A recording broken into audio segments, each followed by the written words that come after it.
It's a medical emergency, and we will need another abdominal surgery right now, said the doctor, to save the kid's life. It seems that a dead angel was roaming the hospital's corridors. The doctors were running their best efforts to save the poor children. It appeared that they had some intestinal infection, but the gastroenterologist revealed a severe gastrointestinal illness leading to the emulsion of fungi spores. The blood reports claim that the fungus spores are rapidly approaching hundreds and thousands in number. Therefore, the blood texture and skin color were gradually turning pale green. For the first time in history, Mr. Mickelson was up to something that lies beyond the boundaries of his competence. He is a well-known gastroenterologist and a nutritionist in the town. He led the case of 3 children who got admitted last night. The condition of these 3 mates was terrible at the time of admission. The eldest one was a 12-year-old boy named Jay, an 8-year-old girl named Alexa, and a 3-year-old toddler, Alyne. Miss Steve reported these 3 children. She called out her friends to help her out with the matter. Miss Steve is an old friend of Carla and the mother of Jay, Alexa, and Alyne. Carla and her husband, Suzan, divorced each other last summer. To earn bread and butter, Carla worked in the neighboring town. By profession, she was in charge of the production line in the main center of California. She was supposed to work at the production house for about 3 weeks a month. Meanwhile, her dear old friend, Miss Steve, used to take care of her children when Carla wasn't at home. Miss Steve and Carla's children shared an inevitable bond. Her kids adore Steve's presence, and she enjoys the pleasant, innocent aura of the children. When Carla worked in the field, Miss Steve was the only one cooking and cleaning for her children. Miss Steve was a researcher who believed in the concept of a microbiome diet. A diet was rich in protein, organic supplements, and a lactose-free diet. She is believed to have built a special microbiome diet to revive her name in the Guinness Book of World Records. She was the only one who raised her obligations in favor of ingesting some potential parasites and fungus into the digestive tract of humans. Initially, the Public Research Board rejected her proposal, but a strong alliance later joined her. This was Dr. Mickelson, the handsome bachelor with brown eyes and dusky color. His sharp nose, bright eyes, and perfect physique were enough to seduce the town's women. Like others, Miss Steve was also one of the huge fans of Mr. Mickelson. Steve jumped into the research without considering any facts and figured it was enough that a hot, charismatic man would assist her side. Working in his extravagant laboratory was an incredible honor for Miss Steve. They worked together for months and prepared a manual named The Vegan Diet. The manual aims to bring harmony to the internal functioning of humanity. Initially, it was tested on 100 people, and luckily all benefited. Most sample people were cured of heart disease, blood infections, and other gastrointestinal issues. The diet became famous as the Miracle Diet. Mr. Mickelson and Steve were honored by the chief of the city. Success and appreciation were there for them, but Steve always wanted the experiment his way. A short, heightened woman wearing glasses with a cracked mind that no one knows was standing among the people briefing her research and future goals in the community center, and she was Miss Steve. On the way back to her friend's home, her thoughts were mingling across her mind. My idea of adding octopus stinkhorn in the microbiome diet is working, and people are getting benefits. What if I increase the amount of octopus stinkhorn in the diet? Consequently, more and more people will be turning towards veganism, she said to herself with an evil smile on her face. The car stopped in the garage, and the lights were off as usual. Stepping ahead towards the door, there was an unusual silence over there. Searching for keys from her bag, the door opened by itself, and there was a suspicious expression on Steve's face. Surprise! This was Carla standing in front of Steve with a bottle of champagne, ready to celebrate her best friend's success. "Ah, you just gave me a heart attack, dear," Steve said with a smile and immediately hugged her best friend. Stepping into a hallway, a big dinner was ready for the celebration. The aroma of garlic bread with Russian salad was complimentary for the night, and was a decent smell of baked turkey with the cheesiest mac and cheese. Everyone settled down along with their kids. There was laughter, jokes, and a memorable time being kneaded into a mesmerizing portrait. There were mutual friends and Carla's kids at the table. Among the chattering, shrill voice raised, "Can you cook something for us, please?" with a smile. This was a tiny sweetheart named Alexa. "Why not, love?" Steve stood up from her seat and paid the little one's hair while making charming eye contact with her.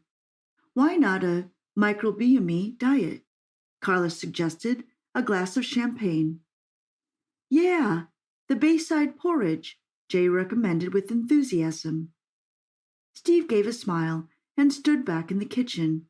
She was cooking something great for the pretty customer, Jay and Alexa. Carla was quite drunk, and she went to bed. The kids were waiting for the delicious meal on the table. "Food is here," said Steve. There was joy, and the kids filled their plates with the meal. It was warm green and tasted like green seaweeds, a punch of tomatoes, and Steve's unique vegan capsules.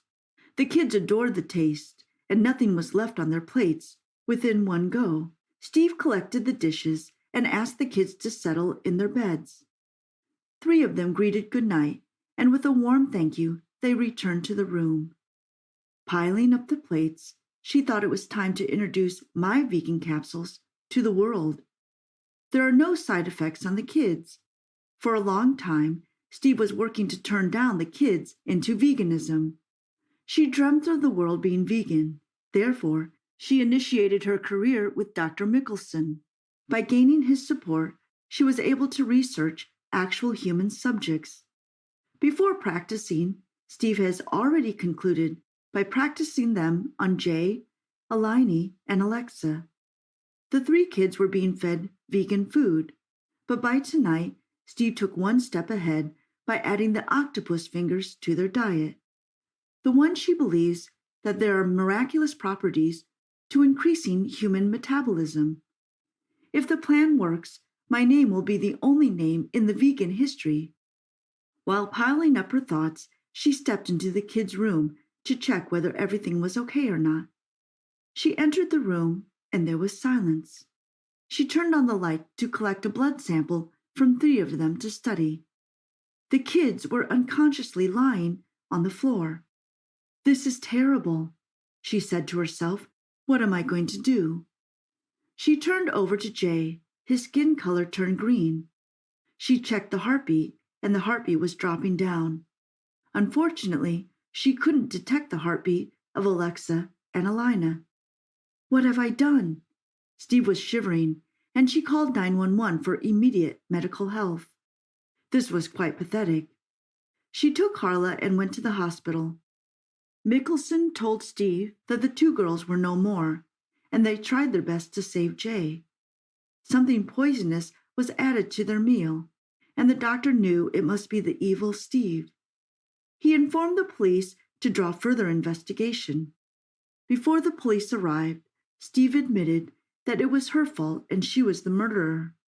Carla was in great shock by this night.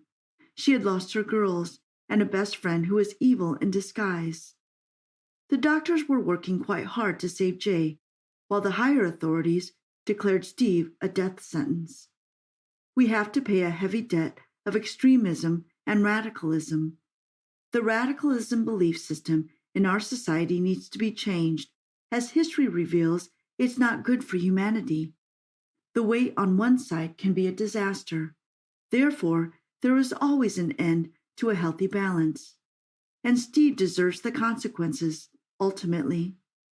Sometimes our passion grew into our obsession that led us towards extremism, and then we lost control of ourselves and our kind. Therefore, we must always watch our path, emotions, and passion.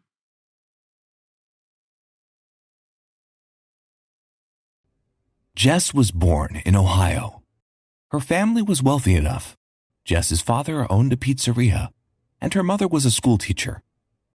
Jess grew up and enjoyed living with a loving family. But in an instant, everything collapsed when she was 2 years old. The parents decided to go to the supermarket before the new year and congratulate Jess's birthday. They left the little one with a friend of Mom. On the way to the store, her parents were caught in a monstrous shootout of local gangsters. They were passing by. By chance, both were killed, and Jess was left alone in the world. Her parents died. The girl had no relatives. Her family friends did not want to take the baby into their families, and Jess was placed in an orphanage through social services. The girl had a rough time there. In her infancy, she was too active and developed. The teachers didn't like it. The little kids were jealous of her. Why she did everything well, and they didn't like it. Often the students annoyed Jess. They could tie her to her crib, hide her sandals, or paint her face. When she was a teenager, she and the guys from the orphanage worked part-time at a gas station, washing cars for a bit of money. This did not please the local group of children in the area. When Jess and her friends finished the next working day, they returned to the orphanage on the way through the alley. Local gangsters were waiting for them. The guys were with baseball bats. They began to fight, which often happens between teenagers. Jess always carried a small box cutter. Jess accidentally stabbed her attacker in the eye while defending herself and her friends. She was terrified of this. A police officer was passing by. Seeing the fight, he quickly called for reinforcements and an ambulance. It turned out that Jess had wounded the son of a local gangster boss. No one could figure out who was interested in what would happen to the girl. Jess went to jail, the kids' prison. She was afraid of this place. The children in prison were angry and hurt by life, even more than those in the orphanage. Jess cried a lot at night, wondering why she had to bear such a heavy burden. For her excellent behavior, the girl was moved to a double cell. The cell neighbor was Jeanette, a girl from France. She was older than Jess. Jeanette was locked up by accident. She was at the crime scene. A murder was committed in the woods, and the killer left a knife on the corpse. Jeanette saw the man's body lying down. She was scared to give her first aid, threw away the knife, and tried to help, but it was too late. The girl called the police, but the police thought it was Jeanette who killed the man, based on the fingerprints on the knife, and put her in prison. Jess and Jeanette communicated well. Jeanette had more time in prison than Jess. Jeanette once told her that in a good life before prison, she was dating a guy who was French and called him Nicolas. They loved each other, but when something happened that put Jeanette behind bars, he didn't believe the girl was innocent and left her in the courtroom. Jeanette missed him. She truly believed she could be with her lover when she got out. When Jess found out she was going to be released, she was 19. Jeanette asked her to find Nicolas and give him a letter. Jess kindly agreed as she had no idea what to do when she got out. The first thing after the prison, girl began to look for Jeanette's boyfriend. At the address where the girl lived were other people. But Jess wasn't the person who would drop a case halfway. She started canvassing the neighborhood, looking for Nicholas. Her search was a success. One of the neighbors told her that the boy had returned to his homeland in France, and she could contact him via social media. Jess could find him. She texted him about wanting to meet and tell him what was necessary. Nicola gave the green light. They met in Ohio at a pizza place owned by Jess's father. Of course, the girl didn't know that this place was once her family's. Nicola, seeing Jess, was amazed at the beauty of the girl. She was exceptionally slim, had a figure with graceful contours and smooth curves, thick and dark hair, light waves that emphasized Jess's tall neck. Her lips were wonderfully plump, with smooth contours.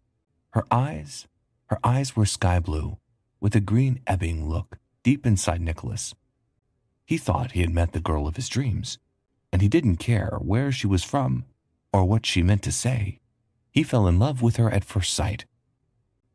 Jess gave the letter away from Jeanette, but Nicola didn't even want to open it.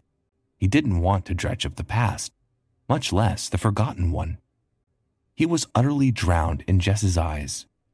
She asked him if he could help her with the housing for a while. Nicholas offered her an option to stay with him, but only in France. He promised her help with work and documents. A girl who had nothing to lose and who had nothing to do but a terrible past didn't give up and went to France with a stranger.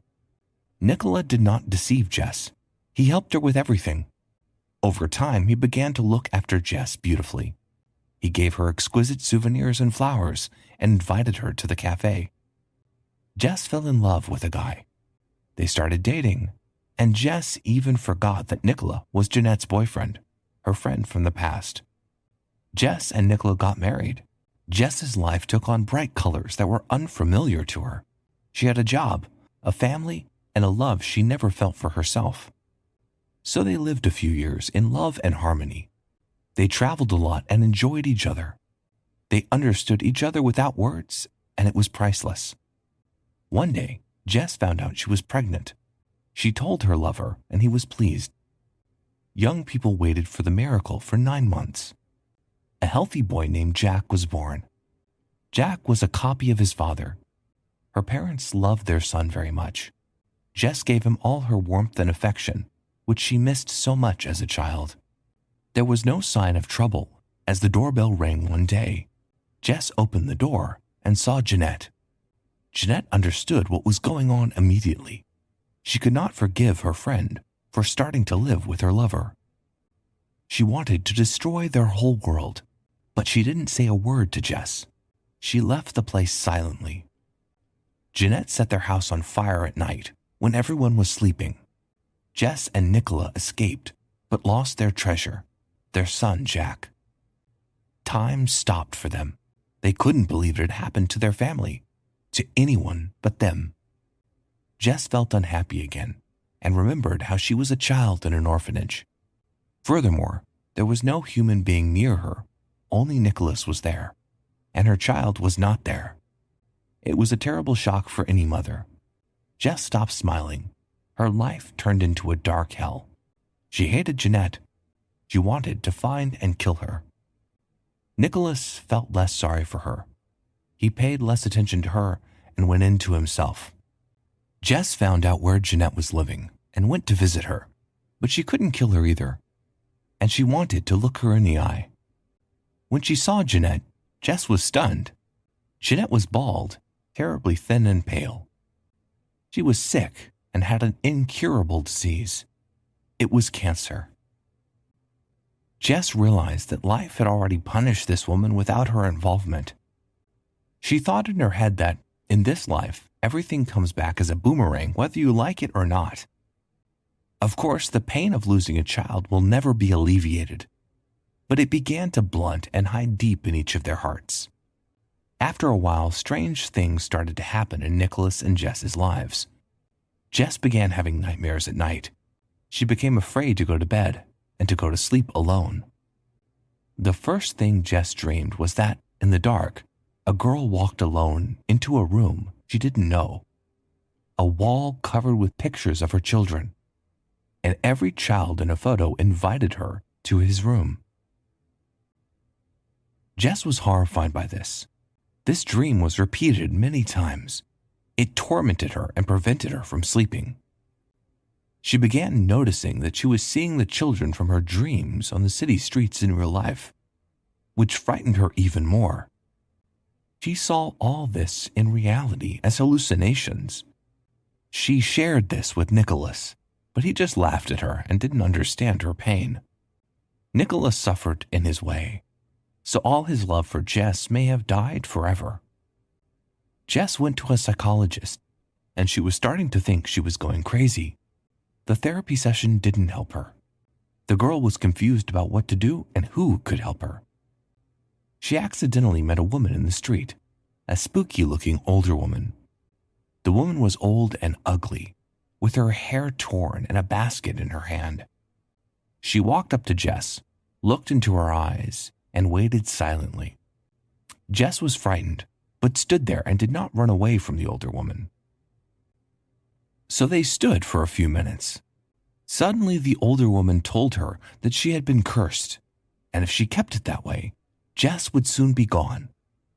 She asked the old lady what she could do, and she said she could help her if she believed in her. Jess agreed. The next day, Jess went to the address given to her by the older woman.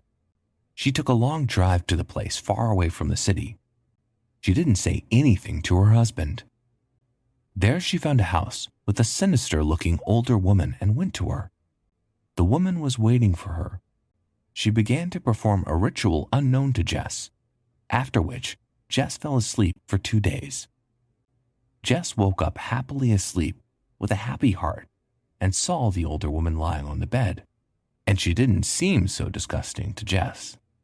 The older woman called Jess to her place and said, "You need to leave France for your homeland. You will be pleased and have a daughter there." Jess could not believe her ears. She thanked the older woman and went home, reflecting on what had happened to her. At home, she discovered Nicola was leaving her for another woman. Jess wasn't even upset. She was preparing for a new phase in her life. She packed all her things, bought a plane ticket, and flew to Ohio. There she bought herself a small house. She started renovating her garden, which helped her not to think about her hard life and the death of her child. She had no more nightmares and was sleeping soundly. She had peace of mind. She got a job. She decided to go into floristry, and she began collecting combinations of flower bouquets. It calmed her. One day a man came to her for flowers. He was familiar with her face.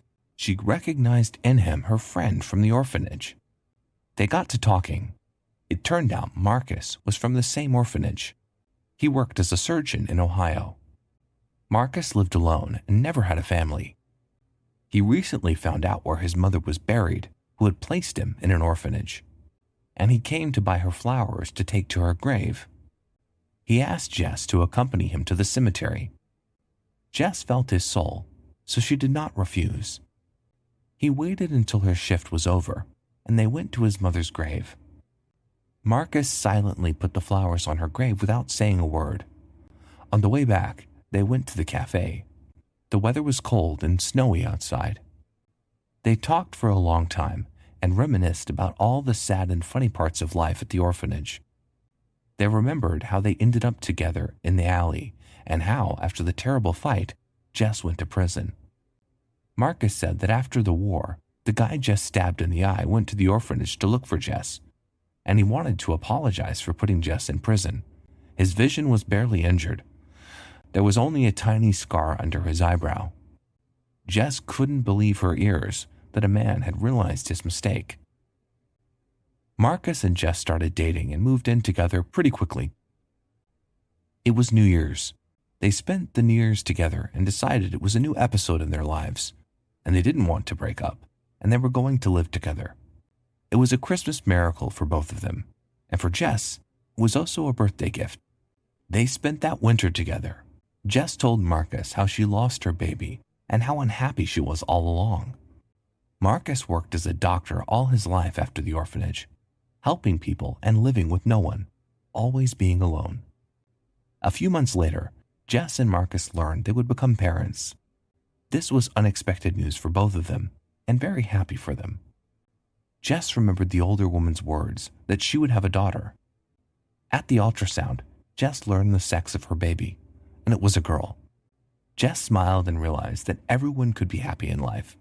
Just everyone gets their happiness at different times.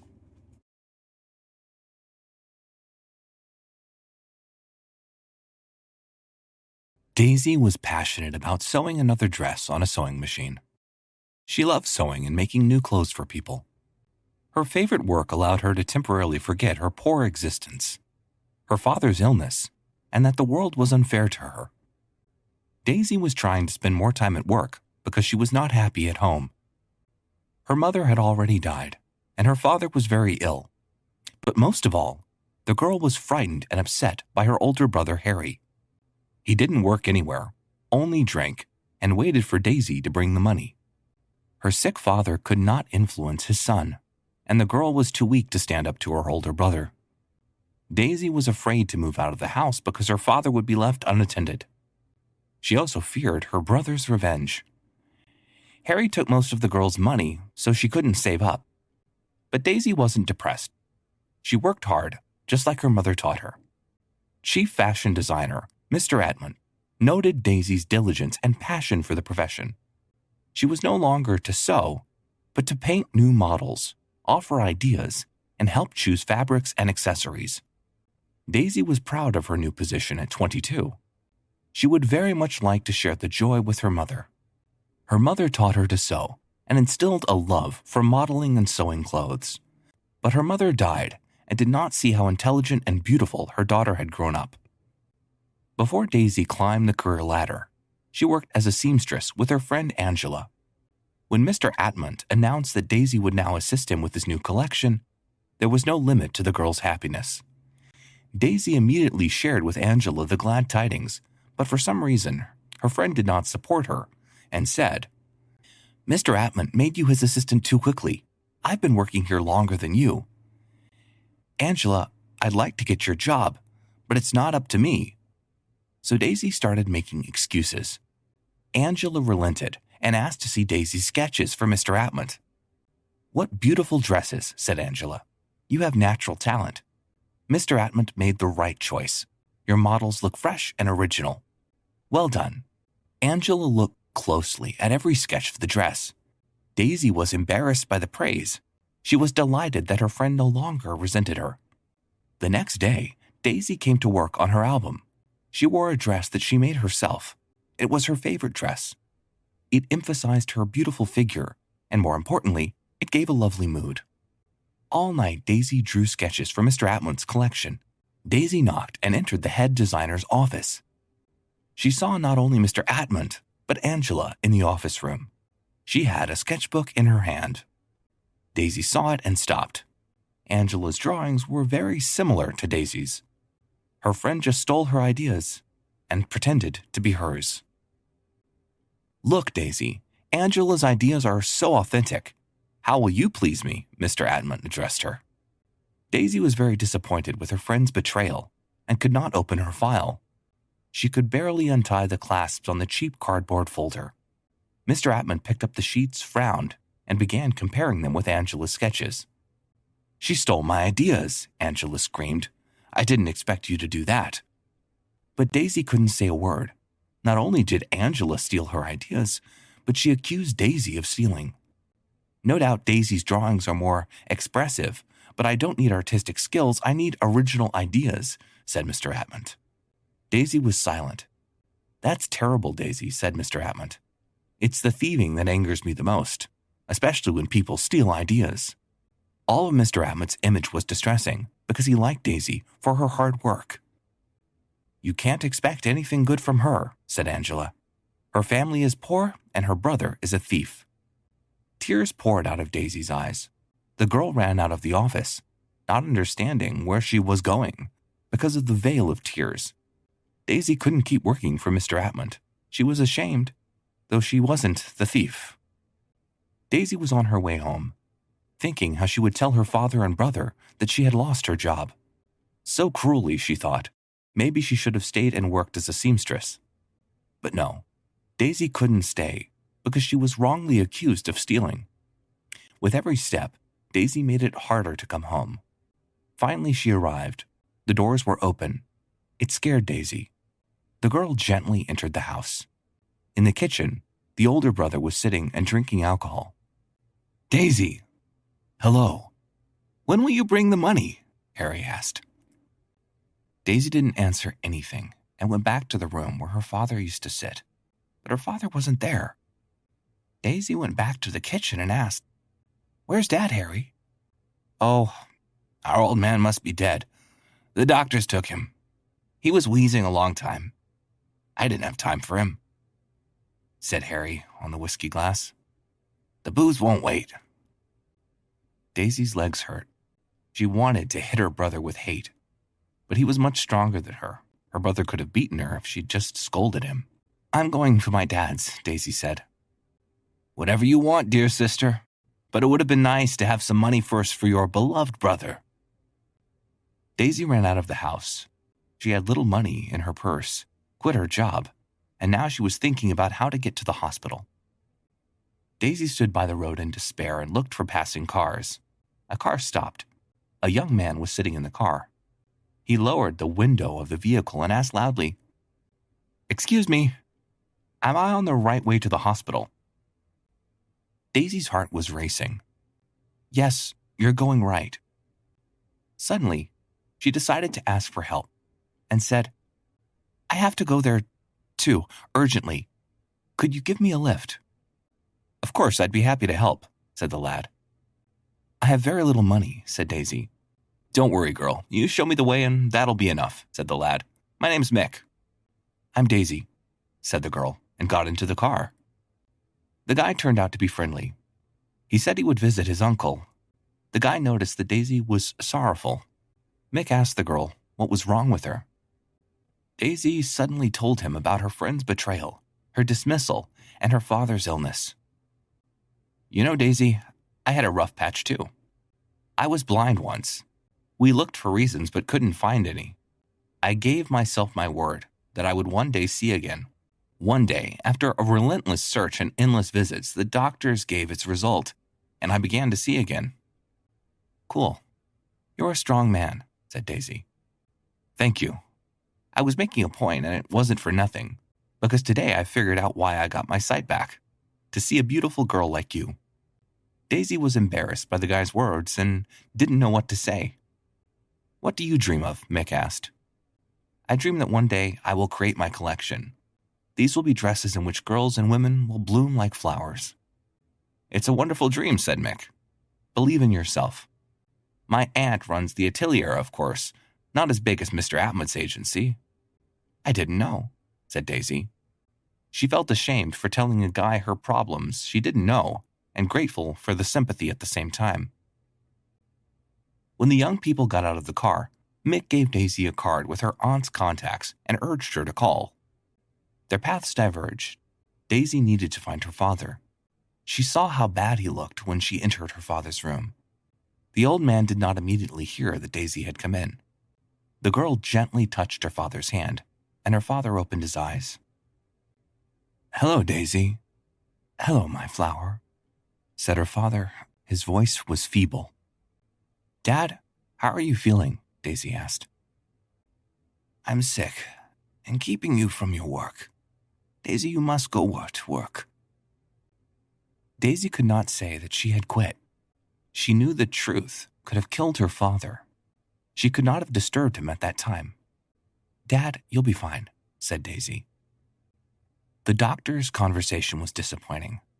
Father needed expensive treatment, and she had no money. Daisy was very sorry for letting her older brother take the money. They'd have gotten a lot of money if it weren't for Harry. But alas, the family did not have any savings. Daisy promised the doctor that she would bring the necessary amount, although she did not know how she would do it. Daisy walked home on foot because she had no money for a taxi. She had nowhere to go. Despite her sad mood, Daisy noticed the beauty of nature. She was mentally trying to dress on women who walked past her. Did Daisy think about her mom? What would she say to her? Would she understand if Daisy gave up her dreams? The girl decided to go to Mick's aunt's studio. The next day, Daisy came to Mr. Morris's studio. Being terrified at first, she stepped into the building. At Morrison's atelier, things were not the same as at Atmut's. Instead of fuss and creative colors, there was an atmosphere of comfort and tranquility.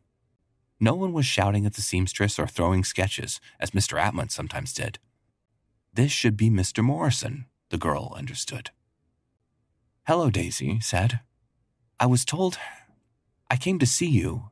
If you had a job as a seamstress, I have some experience." "Hello," said Mrs. Morrison. "We have a job. Where did you work before?" "At Mr. Atmut's," said Daisy. "Oh, so you're the Daisy fashion designer who stole other people's ideas," said the owner. All the employees of the shop immediately looked at Daisy with curiosity. Mr. Alyne strongly advised me not to hire you, continued Mrs. Morrison. Daisy's heart seemed to stop. She wanted to run away, but her feet were stuck to the floor. She thought she was ashamed. She was bitter that Mr. Alyne made sure she didn't have a job. How could she prove it? Mr. Alyne knows more about fabrics than humans. Can a lovely lady steal ideas? That's ridiculous. Let Mr. Alyne give recommendations to whoever he wants, but I'll hire you. Daisy thought for a moment she heard wrong. Mrs. Morrison was hiring her? Daisy's joy was endless, and she waited to breathe because she was believed. I'll take anything, said Daisy. Tears of gratitude made themselves felt. Thank you. You'll thank me later, said Mrs. Morrison, while I give you some simple assignments, because I need to see you in action. Daisy took up her job with enthusiasm. She did her favorite thing again. Even when performing simple orders, she sometimes allowed herself to advise on selecting fabric and how to change the cut so that the dress or suit fit better. Mrs. Morrison was surprisingly receptive to information, not arguing. The payment for her father's treatment was near, and she had not yet earned any money. Daisy went to the bank but was turned down. She didn't dare ask for a loan, and who would she ask? By the end of the week, Mrs. Morrison called Daisy. Daisy, look, this is my best client. She urgently needs a dress for her nephew's christening. I decided to give you the order, okay? Of course, I'll do my best, said Daisy. It was the first full-scale order at that studio. Daisy tried her best, and the dress turned out fantastic. It was as strict as possible, but it did not hide the woman's beauty. The client was so pleased that she paid generously for the order and added a few tips. Mrs. Morrison gave all the money to Daisy, saying, Daisy, you've earned that money. I'm proud of you and myself for not playing along with Mr. Alyne. Daisy was happy because she now had the money to pay for some of her father's treatment. She was afraid to go home with her money because her older brother was there and could have taken the cash. Daisy went straight to the hospital after work. There she met Mick by chance. What a pleasure to see you again, Daisy, said the lad. Nice to see you too, said Daisy. Thank you. Why? Mick was surprised. You gave me Mrs. Morrison's card, and now I work for her, said Daisy. Oh, so you're the intelligent, beautiful, extraordinarily talented girl my aunt tells me about every day.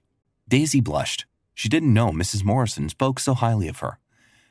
Well, I'm happy you're working for my aunt, but don't forget one thing, said Mick. What? Daisy asked. Don't forget your dream of a collection. I'd like to see it, said the lad. Daisy felt that she had forgotten her dream. Daisy worked hard. Her father was on the mend. As time passed, Daisy suggested to Mrs. Morrison that she create her collection of dresses. The girl showed sketches that greatly inspired the owner of the studio. In a short time, the Violet Group was created and created a furor in the fashion world. Daisy not only entered the fashion world, but also proved to everyone that she did not steal ideas. Time puts everything in its place.